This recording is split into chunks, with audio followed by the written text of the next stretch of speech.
Smoking causes cancer. Smoking kills. புகைப்பிடித்தல் புற்றுநோயை உண்டாக்கும் மற்றும் உயிரை கொல்லும். Consumption of alcohol is injurious to health. மது அருந்துதல் உடல் நலத்திற்கு கேடு. Be safe. Don't drink and drive. பாதுகாப்பாக இருப்பீர். மது அருந்திவிட்டு வாகனம் ஓட்டாதீர்.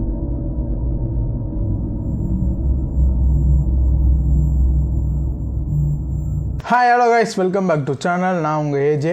எல்லோரும் நல்லா இருப்பீங்கன்னு நினைக்கிறேன். எல்லோரும் நல்லா இருக்கணும், எந்த பிரச்சனை வேணாலும் சமாளிக்கணுன்றதை நான் வேண்டிக்கிறேன். ஓகே, நம்ம ஸ்டோரிக்குள்ளே போகலாம். இந்த ஸ்டோரியில் வந்து 3 பேர், ஒரு அம்மா, ஒரு பொண்ணு, ஒரு தம்பி. இவங்க 3 பேர் தான், அப்பா கிடையாது, அவங்க இறந்துட்டாங்க. ஓகே, இவங்களுக்கு என்ன நடந்ததுன்றது, இவங்க 3 பேர் ரொம்ப சந்தோஷமாக இருந்த டைமில் ஒரு ரொம்ப மோசமான நிலைமை இவங்க 3 பேருக்கு வந்திருக்கு. இதை பற்றி தான் நம்ம இன்றைக்கி இந்த ஸ்டோரியில் பார்க்க போகிறோம்.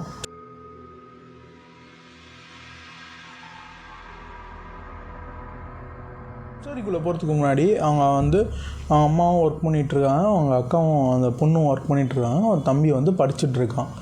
இதுதான் அவங்க ஃபேமிலியோட நிலவரம். ஒரு வீட்டில் 2 இடத்து தங்கிட்டு இருக்காங்க. அந்த வீட்டிலேருந்து காலி பண்ணி ஒரு நல்ல வீட்டுக்கு போகணும். இப்போ 2 பேர் சம்பாதிக்கிறோம், நம்ம ஒரு நல்ல வீடாக போவோம். இப்போ இருக்க வீடு சின்ன வீடு, கொஞ்சம் பெரிய வீடாக போவோம். ஒரு தனி ரூம் இருக்கிற மாதிரி போகலாம், இன்னொரு பெட்ரூம் இருக்கிற மாதிரி போவோம். அது இல்லை, நம்ம இதே போதுமேம்மா, எதுக்குமா அப்படின்னு சொல்லி பேசணும். அவங்க ரொம்ப கன்வின்ஸ் பண்ணி இவங்க போகலாம் அப்படின்றத கன்வின்ஸ் பண்ணிடுறாங்க. கன்வின்ஸ் பண்ணிட்டு புரோக்கர் மூலியமாக தேடிட்டுருக்காங்க. அப்போது ஒரு புரோக்கர் மூலியமாக ஒரு வீடு ஒன்று அவங்களுக்கு சொல்கிறாங்க. இந்த மாதிரி ஒரு வீடு இருக்குது, நல்ல வீடு, நீங்கள் போய் பாருங்கள், பிடிச்சிருந்தா நம்ம மேற்கொண்டு பேசலாம் அப்படின்னு சொல்கிறாங்க. ஒரு நாள் ஃபஸ்ட்டு இவங்க போய் பார்த்துட்றாங்க. நம்ம கதை சொன்ன கதை அனுப்பிச்சிருக்காங்களே, அவங்க போய் பார்த்துட்றாங்க.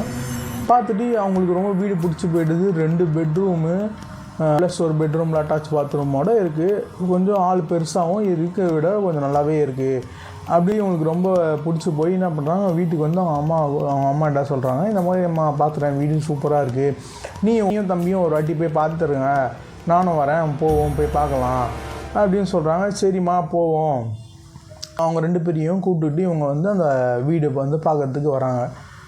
அதே அவங்க அம்மாவுக்கு ஏதோ வீடு, ஆனால் ஏதோ ஒரு டிஸ்டர்பன்ஸ் அவங்களுக்கு இருக்குது இந்த வீட்டில். மான்னு யோசிக்கிறாங்க, கொஞ்சம் கொஞ்சமாக யோசிக்கிறாங்க. இல்லை சூப்பராக இருக்கலாமா, இது சூப்பராக இருக்கலாமான்னு அவங்க பொண்ணு பார்த்து இது பண்ணுறத பார்த்துட்டு, சரி எதுக்கு நம்ம அதெல்லாம் யோசிக்க வேணாம், அவள் சந்தோஷமாக இருக்கா, அவள் சந்தோஷிக்கவும் இங்கே வந்துடலாம், ஓகேவா, எனக்கும் வீடு பிடிச்சிருக்கு, என் தம்பிக்கு சூப்பர்க்கா, நல்லா இருக்குக்கா வீடு, நம்ம இங்கேயே வந்துடலாம் அப்படின்னு சொல்லிடுறாங்க. உடனே அவங்க வீடு அங்கே ஷிஃப்ட் பண்ணி இங்கே வராங்க.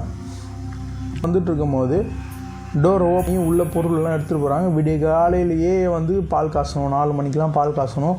ஸோ அதனால் நைட்டே ஷிஃப்ட் பண்ணிடலான்னு சொல்லி அவங்க அந்த ஃப்ரெண்ட்ஸ்கிட்டலாம் சொல்லி அதை மூவ் பண்ணுறாங்க. அவங்க பேக்கேஜெல்லாம் இங்கே என்ன பண்ணால் டோரு சாவி இவங்க கைக்கு வந்துருச்சு. இவங்க அட்வான்ஸ்லாம் பே பண்ணிட்டாங்க.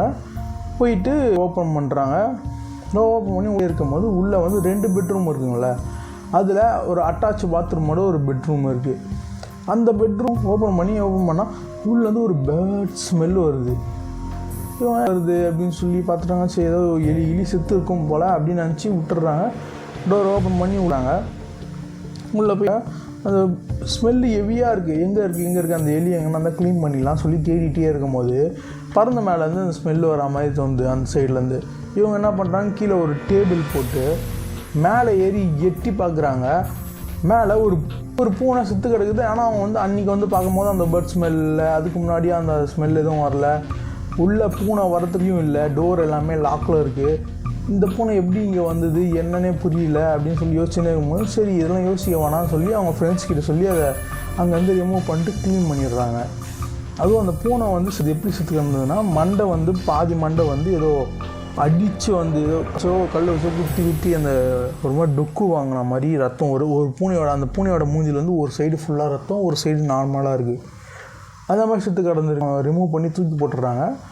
பால் இங்கே காய்ச்சிக்கிட்டே இருக்காங்க. திடீர்னு மேலேருந்து ஏதோ ஒன்று உளுந்தா மாதிரி இருக்குது. இவங்களுக்கு கிச்சன் உள்ள மேலேருந்து ஏதோ உளுந்தா மாதிரி இருக்குது. திரும்பி பார்க்குறாங்க, எந்த ஒரு இதுவும் இல்லை, சத்தம் எதுவும் இல்லை, எதுவும் கீழேயும் இல்லை. சரி ஓகே, வேறு ஏதோ காலியாக இப்போ தான் செட் பண்ணிகிட்ருக்கோம், அது ஏதோ எக்கோ கேட்குது போல் அப்படின்னு நினச்சி விட்டுறாங்க. பால் காய்ச்சிடுறாங்க. பால் காய்ச்சி முடிஞ்சு அன்றைக்கி நைட்டு டிஃபன்லாம் வெளியே வாங்கிக்கலாமா, எதுவும் இப்போ தானே எல்லாமே எதுவும் டயர்டாக இருக்குது, வெளியே வாங்கிக்கலாம்னு ஆர்டர் போட்டுடுறேன் அப்படின்னு சொல்லி ஸ்விக்கியில் அவங்க ஆர்டர் போட்டுறாங்க. ஆர்டர் வந்துடுது. சரி சாப்பிட்லாம் அப்படின்னு சொல்லி உட்காந்து சாப்பிட்டுட்டு இருக்காங்க. இவங்க உட்காந்து பேசி சாப்பிட்டுக்கிட்டே இருக்கும்போது ஏதோ முணங்குற சவுண்டு மட்டும் கேட்குது. ஏதோ முணங்குற சவுண்டு கேட்குது. சரி பக்கத்து வீட்டில் ஏதோ பேசுகிறாங்கன்னு சொல்லி பார்த்துட்டு அதுக்கப்புறம் விட்டுட்டு சாப்பிட்டுறாங்க. இந்த மாதிரி ஒர்க் பண்ணுற வேலைலாம் இருக்குமா, அது நைட் உட்காந்து நான் ஒர்க் பண்ணுறேன், உங்களுக்கு டிஸ்டர்பன்ஸ் ஆகும், ஸோ நான் அந்த ரூமில் போயிடுறேன், நீங்கள் இந்த ரூம் நீங்களும் தம்பி இந்த ரூமில் படுத்துக்கோங்க அப்படின்னு சொல்லிடுறாங்க. சரி ஓகேம்மா அப்படின்னுறாங்க. அந்த அட்டாச் பாத்ரூம் இருக்குல்ல, அங்கே வந்து அவங்க அக்கா படுத்துக்கிறாங்க, அவங்க அம்மாவும் தம்பியும் வந்து இன்னொரு ரூமில் போய் படுத்துக்கிறாங்க. இவங்க இந்த ரூமில் இப்போ அந்த செத்து போன ரூமில் இவங்க தனியாக படுத்துட்ருக்காங்க. அதுக்கு அப்படியே பக்கத்து ரூமில் அவங்க அம்மாவும் தம்பியும் படுத்துட்ருக்காங்க. கொஞ்சம் நேரம் ஒர்க் இருக்குது, ஸோ கொஞ்சம் ஒர்க் பார்த்துட்ருக்காங்க. மணி ஒரு 12 ஆகிடுது. சரி ஓகே தூங்குவோம், நாளைக்கு போய் மீதி பார்த்துக்கலாம் சொல்லி லேப்டாப் ஆஃப் பண்ணி ஓரமாக வச்சுட்டு அப்படியே படுக்கிறாங்க. படுத்து கொஞ்சம் நேரம் தூங்குறாங்க. தூங்கிக்கிட்டே இருக்கும்போது இப்போ கால்கிட்ட யாராவது உட்காந்துக்கிட்டு உங்கள் காலோட அந்த பாதத்தை பிடிச்சி ஒரு மாதிரி வருடுனா அவங்களுக்கு அந்த ஒன்றுல கூசம்ல நமக்கு ஒரு மாதிரி அந்த மாதிரி அவங்களுக்கு ஃபீல் ஆகுது. யாரோ வந்து காலாண்ட உட்காந்து ஏதோ பண்ணுறாங்க அப்படின்ற மாதிரி ஃபீல் ஆகி அந்த இதில் வந்து டப்புன்னு ஏஞ்சிக்கிறாங்க. ஏஞ்சி பார்த்தா எதுவுமே இல்லை, இவங்க மட்டும்தான் படுத்துட்ருக்காங்க. அம்மா அப்பா தம்பி எதாவது வந்து விளையாடிருக்காப்பான்னு சொல்லி ஏஞ்சி போயிட்டு வெளியே போயிட்டு பாருங்க, அவங்க நல்லா தூங்கிட்டு இருக்காங்க. சரி ஓகே அப்படின்னு சொல்லிட்டு இவங்க என்ன பண்ணுறாங்க, இவங்க சரி இவங்க போய் படுப்போம்னு சொல்லி திரும்பி இப்படி இவங்க ரூமுக்கு வராங்க. வரும்போது வந்து எதிரை வந்து எப்போ அந்த வாசலில் பார்த்தா மாதிரி கண்ணாடி வைப்பாங்கள்ல, நம்ம வாசல்லேருந்து பார்த்தா அந்த கண்ணாடியில் நம்ம முகம் தெரிகிற மாதிரி அந்த மாதிரி ஒரு கண்ணாடி இருக்குது. இவங்க வந்து இவங்க ரூமுக்கு போகிறதுக்கு இப்படி வராங்க. அந்த நம்ம திரும்பும் போது இந்த சைடில் ஒரு விஷுவல் வரும்ல, அந்த மாதிரி இவங்க திரும்பும் போது அந்த சைட் விஷுவலில் பார்த்தா அந்த கண்ணாடியில் இவங்களுக்கு பின்னாடி ஒரு கருப்பு உருவம் ஒன்று நின்றுட்டுருக்குங்க. இவங்க அதை டப்புன்னு அதை அனலைஸ் பண்ண முடியல. தூக்கத்தில் ஏஞ்சி போய் பார்த்துட்டு டப்புன்னு ஒரு சைடு ஏதோ இந்த மாதிரி இருக்குது அப்படின்னு சொல்லி பார்த்துட்டு இவங்க திரும்புகிறாங்க. அங்கே எதுவும் இல்லை, ஆனால் கண்ணாடியில் வந்து பார்த்துருக்காங்க. அந்த ஒரு கருப்பு உருவம் நின்றுட்டுருக்காங்க. சரி ஓகே ஏதோ நைட் டைம் ஏதோ அலைச்சல் டயர்டில் இருக்கும், அதனால் அப்படி தோணுது போல நினச்சி இவங்க வந்து உள்ளே படுத்துடுறாங்க. படுத்து தூங்கிக்கிட்டே இருக்கும்போது அவங்க காது கிட்ட வந்து யாரோ வந்து உன்னை விட மாட்டேன் நீ எனக்கு தான், நான் உன்னை விட மாட்டேன் அப்படின்ற ஒரு சவுண்டு காதில் கேட்குது. இவங்க அது தூக்கத்தில் தான் இருக்கும் போல் அப்படின்னு கொஞ்சம் நேரம் போகும்போது கொஞ்சமாக போகும்போது சவுண்டு ரொம்ப ஓவராக கேட்க ஆரம்பிச்சு டப்புன்னு ஏஞ்சிக்கிறாங்க. ஏஞ்சி பார்த்தா அவங்க மேலே அந்த கருப்பு உருவம் உட்காந்துட்ருக்கு. அவங்க தூக்கி போட்டு அலற ஆரம்பிக்கிறாங்க. ஐயோ அம்மா காப்பாற்றுங்கன்னு கத்த ஆரம்பிக்கிறாங்க. டப்புன்னு அவங்க அம்மா அங்கே வந்து குடுன்னு ஓடி வந்து என்னமாச்சுன்னு கதவு திறந்து பார்க்குறாங்க. அந்த கருப்பு உருவம் இல்லை, லைட்லாம் போடுறாங்க. இல்லைம்மா நான் பார்த்தம்மா ஒரு கருப்பு உருவம் என் மேலே ஏறி உட்காந்துட்டு இருந்தது, இந்த மாதிரி உன்னை விட மாட்டேன் நீ எனக்கு தான்ன்ற மாதிரி சொல்லுது என்கிட்ட, நான் என்னம்மா பண்ணேன் என்னென்னு புரியலம்மா எப்படிம்மா என்னன்னு கேட்கும்போது இல்லைம்மா அதெல்லாம் ஒன்றும் இல்லை, புது வீடு அந்த மாதிரி தான் இருக்கும் அப்படின்னு சொல்லி அவங்க அம்மா வந்து அந்த பொண்ணை சமாதானப்படுத்தி விபூதியெலாம் வச்சு விட்டுட்டு படுமா அப்படின்னு சொல்லி படுக்க வைக்கிறாங்க. ஆனால் அவங்க அம்மாவுக்கு ஃபீல் ஆகுது இங்கே ஏதோ ஒரு கெட்ட சக்தி இருக்குது, ஏதோ ஒரு தப்பாக இருக்குது இந்த ரூமில். ஆனால் அவங்க ரூமில் எந்த ஒரு இதுவும் தெரியல, இந்த ரூமில் அந்த மாதிரி தெரியுது. அவன் வந்து சரி ஒன்றும் இல்லைம்மா நீ படு, ஒன்றும் பிரச்சனை இல்லை, புது வீடுனால அப்படி இருக்கும், போ சரியாயிடும் அப்படின்னு சொல்லி அவங்கள படுக்க வச்சு சமாதானப்படுத்தி விட்டுட்டு போகிறாங்க. இவங்களுக்கு தூக்கம் வரல. ஏன்னா இப்படி ஒரு விஷயத்தை பார்த்ததுக்கப்புறம் யாருக்குங்க தூக்கம் வரும்? இப்போ நம்மளே வந்து இருக்கோம், நம்ம தனியாக வீட்டில் இருக்கோம், திடீர்னு பார்த்தா இந்த மாதிரி நடக்குது, இந்த ரூமில் நடக்குது, நமக்கு மட்டும்தான் நடக்குதுன்றப்போ அவங்களுக்கு அந்த தூக்கமே இல்லாமல் விடிய முழிச்சிக்கிட்டே உக்காந்துட்ருக்காங்க. எதாவது வருதா, ஏதோ இருக்கா, ஏதோ ஃபீல் ஆகுதான்னு விடிய உட்காந்துட்ருக்காங்க. உட்காந்து சரி ஓகே விடிஞ்சோடனே சரி ஓகே ஆஃபீஸ் கிளம்போன்னு சொல்லி கிளம்பி போயிட்டு அவங்க கொலீக்ஸ் கிட்ட வந்து இந்த மாதிரி சொல்கிறாங்க, இந்த மாதிரி நடந்தது நைட்டு வீட்டில் என்னென்னு எனக்கு புரியல, இல்லை அதெல்லாம் ஒன்றும் இல்லை உங்கள் கற்பனை தான் அப்படின்னு அவங்களும் சொல்லவும் சரி ஓகே நம்மளோட இதுவாக தான் இருக்கும், புது வீடுனால அப்படி இருக்குது, அவங்களும் அதை நம்ப ஆரம்பித்து சரி ஓகேன்னு விட்டுடுறாங்க. விட்டுட்டு மறுபடியும் வீட்டுக்கு வராங்க. வீட்டுக்கு வந்துட்டு நைட்டு அவங்க அம்மாட்டெலாம் பேசிவிட்டு சரி நான் தூங்க போகிறோமா, டயர்டாக இருக்குது இன்றைக்கி, ரொம்ப வேலை அதிகம் சொல்லி வந்து படுக்கிறாங்க. படுத்தோடனே எல்லோரும் தூங்கிடுறாங்க. வீடு சுத்தமாக இருக்குது.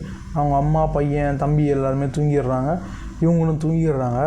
அமைதியாக இருக்கும்போது ஹாலில் யாரோ நடந்துகிட்ருக்காங்க, பேசிக்கிட்டே நடந்துகிட்ருக்க சவுண்டு கேட்குது. இவங்களுக்கும் கேட்குது, அவங்க அம்மாவுக்கும் கேட்குது. அந்த தம்பி வந்து தூங்கிட்டு இருக்கான், அவனுக்கு எதுவும் கேட்கல, அவன் தூங்கிட்டு இருக்கான், நல்ல தூக்கத்தில் இருக்கான். கேட்குது.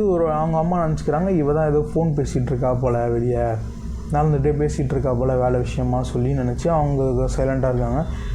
இவங்க என்ன நினைக்கிறாங்கன்னா சரி அம்மா யார்கிட்ட பேசுகிறாங்க போல், நம்ம போய் பார்ப்போம் என்னென்னு கேட்போம், என்னத்துக்கு ஏன் ஃபோன் பேசணும், மணி 1 மணி ஆகுது இப்போ பேசிகிட்டு இருக்காங்களேன்னு சொல்லி இவங்க பெட்லேருந்து எழுந்துச்சி போயிட்டு அவங்க கதவை திறக்கிறாங்க. அவங்க கதவை திறந்தா வெளியே யாருமே இல்லை. ஆனால் அந்த பேசுகிற சத்தமும் நடக்கிற சத்தமும் அவங்களுக்கு கேட்டுக்கிட்டே இருக்குது. என்னடா இது எதுவும் யாருமே இல்லையே, நடக்கிற சத்தமும் பேசுகிற சத்தமும் கேட்குதே அப்படின்னு சொல்லி இவங்க வந்து யோசிச்சுட்டே இருக்காங்க. யோசிச்சுட்டே இருக்கும்போது கிச்சன் உள்ள ஏதோ பாத்திரம் டமார்னு விழுது. இவங்க குடுகுடுன்னு வெளியே போயிட்டு லைட்டை போட்டுட்டு பார்க்குறாங்க. அவங்க சாப்பாடு செஞ்சு வச்சுருந்த அந்த சாப்பாடு இது எல்லாமே கீழே விழுந்து செதறி போய் அந்த கிச்சன் ஃபுல்லாக செதறி கிடக்குது. இவங்க அதை பார்த்துட்டு என்ன பூனை கீனை மறுபடியும் வந்துடுச்சா, ஆரம்பத்துலேயே ஒரு பூனை வந்தது, இங்கே வேறு எதாவது பூனை இருக்கோ அப்படின்னு சொல்லி யோசிச்சுட்டே இருக்கும்போது அவங்க பின்னாடி யாரோ வந்து இப்படி தட்டிட்டு போகிற மாதிரி அவங்க ஃபீல் ஆகுது. இல்லை பயத்தில் அப்படி பார்த்துட்டு யார் இருக்கா, இங்கே யாருமே இல்லையா, யார் இருக்கீங்க, யாராவது இருக்கீங்களா அப்படின்னு சொல்லி அவங்க பயத்தில் கத்த ஆரம்பித்தோடனே அவங்க அம்மாவுக்கு அந்த சவுண்டு கேட்டு அவங்க அம்மா ஏஞ்சி வெளியே வராங்க. என்னாச்சு, இல்லைம்மா இந்த மாதிரி ஃபோன் யாரோ பேசிக்கிட்டே நடந்துகிட்ருக்க மாதிரி சவுண்டு கேட்டுது, நீங்கள் தான் யார்கிட்டயோ பேசிகிட்ருக்கீங்க போல், நைட்டு 1 மணி ஆகுது, என்னத்துக்கு யார்கிட்ட பேசுகிறீங்கன்னு சொல்லி நினச்சி நான் ஏஞ்சி கதவை திறந்து வந்து வெளியே வந்து பார்த்தேன். அப்போ யாருமே இல்லை, ஆனால் சவுண்டு கேட்டுகிட்டே இருந்தது. கொஞ்ச நேரத்துக்கு கிச்சனில் ஏதோ சாமான் விழுந்த மாதிரி சவுண்டு கேட்டுது. நான் வேகமாக வந்து இங்கே லைட்டு போட்டு பார்த்தா இங்கே இந்த மாதிரி செதறி கிடக்குமா எல்லாமே நம்ம சாப்பிட்டதெல்லாம், என்னன்னே புரியலாமா அப்படின்னு சொல்லும் போது ஒன்றும் இல்லை, என்னம்மா சொல்கிற நீனு அப்படின்னு சொல்லி அவங்க பேசிக்கிட்டாங்க. அப்படியே நான் தேடிக்கிட்டே இருக்கேம்மா, இந்த மாதிரி செதறி கிடக்குதும்மா எல்லாமே. அதே மாதிரி நான் இப்படி பார்த்துக்கிட்டே இருக்கும்போது திடீர்னு யாரும் என் பின்னாடி வந்து தட்டிட்டு போன மாதிரி இருந்தது. யாருன்னு கேட்டால் நீங்கள் அப்போ தான் ஓடி வந்தீங்க. என்னம்மா சொல்கிறேன், நீ இப்படிலாம் சொல்கிறியே, இந்த வீட்டில் ஏதாவது பிரச்சனை ஏதாவது இருக்கா, என்னன்னே புரியலையே அப்படின்னு சொல்லி யோசிச்சுன்னு இருக்காங்க. அவங்களும் அப்படியே பார்த்துட்டே இருக்காங்க. சரி விடுமா, நீ என் கூட வந்து பார்த்துக்கோ அப்படின்னு சொல்லி இந்த ரூமில் அவங்க படுக்காமல் அவங்க அம்மா கூடவே அவன் தம்பி கூடவே அங்கேயே படுத்துட்டாங்க. அந்த ரூம்லேயே படுத்து தூங்கிடுறாங்க அன்றைக்கி நைட்டு. இப்போது இது வரைக்கும் நடந்ததெல்லாம் அவங்க அம்மாவுக்கும் அவங்க நமக்கு ஸ்டோரி அமிச்சவங்களுக்கும் மட்டும் நடந்தது. இப்போ அந்த தம்பிக்கு எதுவும் நடக்கலை. போயிடுறாங்க. தம்பி ஸ்கூலுக்கு போயிட்டு வந்துடுறான் சாயங்காலமாக. வீட்டில் யாருமே இல்லை. அம்மா வந்து வேலையில் கொஞ்சம் லேட்டாகும்டா, நான் ஒரு 8 மணிக்கு வந்துடுவேன் அப்படின்றாங்க. அக்கா வந்து எப்போவுமே வரத்துக்கு அந்த 8:30 ஆகிடும். கொஞ்சம் அது வரைக்கும் அதை சாப்பிட்டுட்டு வீட்லேயே இரு, எங்கேயும் போகாத அப்படின்னு அவங்க வீட்டில் அவங்க அம்மா சொல்லிடுறாங்க. சரிம்மா அப்படின்னு சொல்லிட்டு இவனு வந்துடுறான். உள்ளே வந்து டோரை லாக் பண்ணிவிட்டு அவன் படுத்துட்டு டிவி ஆன் பண்ணிட்டு டிவி உட்காந்து பார்த்துட்ருக்கான். மணி ஒரு 6-6:30 ஆகிடுது, இருட்டுடுது. அவன் வெளியே நல்ல மழை ஒன்று பெஞ்சிட்ருக்கு. மேகம் ஃபுல்லாக கருமேகம் சூழ்ந்து அந்த வீட்டில் மழை பெஞ்சிட்ருக்கு. இவன் வந்து டிவி ஆன் பண்ணிட்டு உட்காந்து வீட்டில் இருக்க ஸ்நாக்ஸ் வச்சு சாப்பிட்டுக்கிட்டே டிவி பார்த்துக்கிட்டே இருக்கான். இவன் டிவி பார்த்துக்கிட்டே இருக்கான். அவங்க அக்கா தூங்குகிற ரூம் இருக்குல்ல, அந்த ரூம் உள்ள ஏதோ ஷேடோ வந்து நடந்து இப்படி போயிட்டு வர மாதிரி இவனுக்கு சைடில் இப்படி டிவி பார்த்துட்டு இருக்கும்போது இந்த சைடில் வந்து அவனுக்கு தெரியுது.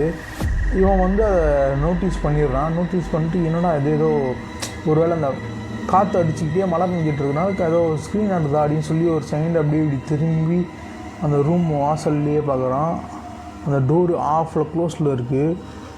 அந்த உருவம் அப்படியே போயிட்டு வந்துட்டு இந்த உருவம் திடீர்னு அந்த கேப்பில் வந்து நின்று இவனை பார்க்குது. இவனும் அதை பார்த்துடுறான். இவனை பார்த்து நிற்குது. அவனுக்கு பேச முடியாமல் அப்படின்னு தேம்ப ஆரம்பிக்கிறான். அந்த பையன் தேம்ப ஆரம்பித்தோடனே அந்த உருவம் டப்புன்னு அங்கேருந்து காணாமல் போயிடுது. எதுவுமே இல்லை. இவன் சுற்றி இப்படி பார்க்குறான். வேறு எங்கன்னா அந்த உருவம் இருக்கா அப்படின்னு சொல்லி பார்த்துக்கிட்டே இருக்கும்போது அந்த டோரு டம்முன்னு அடிக்குது. அடித்தோடனே அவன் பயத்தில் என்ன பண்ணுறான், குடுகுன்னு டிவிலாம் அப்படியே விட்டுட்டு வெளியே வந்து கதவை லாக் பண்ணிட்டு வெளியே உட்காந்துடுறான். வீட்டுள்ளேயே போல் அவங்க அம்மா அவங்க அக்காவும் வர வரைக்கும் வாசல்லையே உட்காந்துட்ருக்கான். அவங்க அம்மா அக்கா வந்தோடனே இந்த மாதிரி சொல்கிறான், அம்மா இந்த மாதிரி பார்த்தேன், அந்த உருவம் அந்த அக்கா ரூமில் தான் போயிட்டு இருந்தது, திடீர்னு நின்று பார்த்துடுச்சு. நான் பயத்தில் அப்படி இருக்கும்போது திடீர்னு காணாமல் போயிடுச்சு. டோர் அந்த லாக் ஆனோடனே நான் பயத்தில் வந்து அப்படியே வெளியே வந்து உட்காந்துட்டேன். டிவிலாம் எதுவுமே ஆஃப் பண்ணலை, எல்லாமே அப்படியே ஆனில் இருக்குது, நான் உள்ளே வரல, எனக்கு பயமாக இருக்குது அப்படின்னு சொல்கிறான். சின்ன பையன் இல்லைங்க, அவன் என்ன பண்ணுவான். இவங்க இல்லைடா வாடா என்னன்னு பார்ப்போம்டா அப்படின்னு சொல்லி அக்கா வந்து ஆல்ரெடி பயத்தில் தான் இருக்காங்க. அவங்க அம்மா வந்து முன்னாடியே வந்து கோயிலுக்கு போயிட்டு வந்துருச்சு. அந்த எலுமிச்சை பழம்லாம் தருவாங்க, எலுமிச்சை பழம் வாங்கிட்டு தாயத்தை வாங்கிக்கிட்டு நீங்கள் வந்திருக்காங்க. ஆல்ரெடி ப்ரிப்பேராகவே வந்திருக்காங்க. சரி பசங்க பயந்துகிட்டே இருக்காங்க, நைட் தூங்க மாட்டுறாங்க, நீ நைட் தூங்கணும்னு சொல்லி இந்த மாதிரி சொன்னோடனே இன்னும் அவங்களுக்கு பயம் அதிகமாகி டோர் ஓப்பன் பண்ணுறாங்க. டோர் ஓப்பன் பண்ணி உள்ளே போய்ட்டு லாக் பண்ணிவிட்டு டிவி ஆஃப் பண்ணுறாங்க. அவங்களுக்கு மைண்டே இல்லை. சரி யாருமே சாப்பிடல அன்றைக்கி நைட்டு. பயத்தோடையே வந்து இந்த ரூமில் அவங்க அக்கா ரூமில் தூங்காமல் பக்கத்து ரூம்லேயே படுக்கிறாங்க. படுத்துக்கிட்டு இருக்கும்போது யாரோ அப்படி அழுதுகிட்டே சுற்றுறாங்க. அவங்க ரூம் உள்ள யாரோ பக்கத்தில் யாரோ இருக்கா மாதிரி அவங்களுக்கு ஃபீல் ஆகுது. யாரோ அழுகுறாங்க, ஏதோ பேசுகிறாங்க அவங்க காதுகிட்ட. என்ன வேணும், ஏன் நீ யார், நீ ஏன் எங்களை இப்படி பண்ணுற, நாங்கள் என்ன பண்ணோம், நாங்கள் எதுவும் பண்ணலையே, என்னையே இப்படி பண்ணுற அப்படின்னு சொல்லி அவங்க கேட்குறாங்க. இந்த ஸ்லாப்லாம் வந்து நம்ம படுக்கிற இடத்துக்கு மேலே இந்த ஸ்லாப் ஒன்று இருக்கும், நம்ம பொருள்லாம் வைக்கிற அந்த இடத்துலேருந்து ஒரு சவுண்டு வருது. எனக்கு உன் பொண்ணு வேணும், நான் விட மாட்டேன், அவளாம் இருக்கக்கூடாது, அவள் எனக்கு வேணும் அப்படின்னு சொல்கிற மாதிரி ஒரு சவுண்டு. அவங்க இப்படி உட்காந்துருக்காங்க, இவங்களுக்கு மேலே ஸ்லாப்லேருந்து அந்த சவுண்டு வருது. இவங்க அதை ஃபீல் பண்ணுறாங்க. ஃபீல் பண்ணோன்னே இல்லை அப்படிலாம் பண்ண முடியாது, விட்டு போயிடு, இங்கே இருக்காத, ஏன் இங்கே இருக்கேன், போயிடு அப்படின்னு சொல்கிறாங்க. இல்லை வேணும்னு சொல்லி இப்படியே மேலே பார்க்குறாங்க. அந்த ஸ்லாப்லேருந்து அந்த புருவம் இப்படியே எட்டி பார்க்குது. இவங்களும் பார்க்குறாங்க. ஏன்னா பார்த்து பழகி போய் அந்த இடத்துல பயப்படுறதா இல்லை அதுக்கிட்டேருந்து தப்பிக்கிறதா என்ன பேசுறதுன்னு தெரியாமல் அப்படியே அதை பார்த்துக்கிட்டே இருக்காங்க. அதை பார்த்துக்கிட்டே இருக்கும்போது திடீர்னு சிரிக்கிற சவுண்டு மட்டும் அந்த அவங்க ரூம் ஃபுல்லாக கேட்க ஆரம்பிச்சோன்னே இல்லை எங்களை விட்டுட்டுன்னு சொல்லிட்டு இல்லை இங்கே தூங்க வேணாம். அவங்க அக்கா சொல்கிறாங்க இல்லை இங்கே தூங்க வேணாம், நம்ம வந்து என் ஃப்ரெண்டுக்கு கால் பண்ணுறேன், என் ஃப்ரெண்டு வீட்டுக்கு போய்டுவோம், நம்ம இங்கே இருக்க வேணாம் சொல்லி நைட்டு அங்கேயே வந்து கிளம்பி போயிடுறாங்க. கிளம்பி போனதுக்கப்புறம் அவங்க அந்த சந்தில் இருக்க மளிகை கடையில் விசாரிக்கிறாங்க, இந்த வீட்டில் என்னக்கா நடந்தது. ஒரு பேச்சுலர் பசங்க வந்து தங்கி இருந்திருக்காங்க இவங்க வரத்துக்கு முன்னாடி. அதில் ஒரு பையன் லவ் பண்ணி அந்த பொண்ணு வந்து விட்டுட்டு போன லவ் ஃபெயிலியர்னால அவன் வந்து கையை அறுத்துக்கிட்டு செத்துட்டான். இதுதான் நடந்தது. அவன் செத்ததுக்கப்புறம் அவன் நிறையா வாட்டி அவனோட ஆத்மாவை இந்த ஸ்ட்ரீட்லேயே வந்து பார்த்ததா வந்து நிறையா பேர் சொல்லியிருக்காங்க. நீங்கள் அந்த வீட்டுக்கு தான் வந்தீங்க, அவங்ககிட்ட சொல்லலாம்னு நினச்சேன், நீங்கள் வந்து ஆனால் வந்து அப்படியே போயிட்டீங்க கம்முன்னு, அதனால தான் எதுவும் சொல்லலை, என்னக்கா சொல்கிறீங்க இப்படி சொல்கிறீங்களே அப்படின்னு சொல்லி யோசிச்சுட்டு இல்லை இந்த வீட்டில் இருக்க வேணாம், நம்ம காலி பண்ணிடலான்னு சொல்லி அவங்க ஹவுஸ் ஓனருக்கு மறுபடியும் கால் பண்ணி இல்லை இந்த வீடு எனக்கு வேணாம், இந்த மாதிரிலாம் இருக்குது, ஏன் என்கிட்ட மறைச்சிங்கன்னு சொல்லி பேசி அப்புறம் வாடகையை திருப்பி வாங்கிட்டு இவங்களும் சரி வாடகை வாங்கிட்டு அந்த வீடு விட்டு வேறு வீட்டு போயிட்டாங்க. இதுக்கப்புறம் அவங்களுக்கு எந்த ஒரு ப்ராப்ளமும் இல்லை, அவங்க நல்லா இருக்காங்க. ஓகே கைஸ், இந்த ஸ்டோரி பிடிச்சிருந்தால் லைக் பண்ணுங்கள், ஷேர் பண்ணுங்கள், சப்ஸ்கிரைப் பண்ணுங்கள். வேறு ஏதாவது உங்களுக்கு நடந்த ஸ்டோரி இருந்தாலும் அதையும் வந்து சொல்லுங்கள். நான் கீழே வந்து இன்ஸ்டாகிராம் ஐடியும் FB ஐடியும் தரேன். அதில் வந்து நீங்கள் கமெண்ட் பண்ணுங்கள், இல்லை கமெண்டில் சொல்லுங்கள், இல்லைனா மெசேஜ் பண்ணுங்கள். நம்ம வந்து உங்கள் ஸ்டோரியும் இதில் வந்து சொல்லலாம். Okay, signing off age. Tata, bye bye.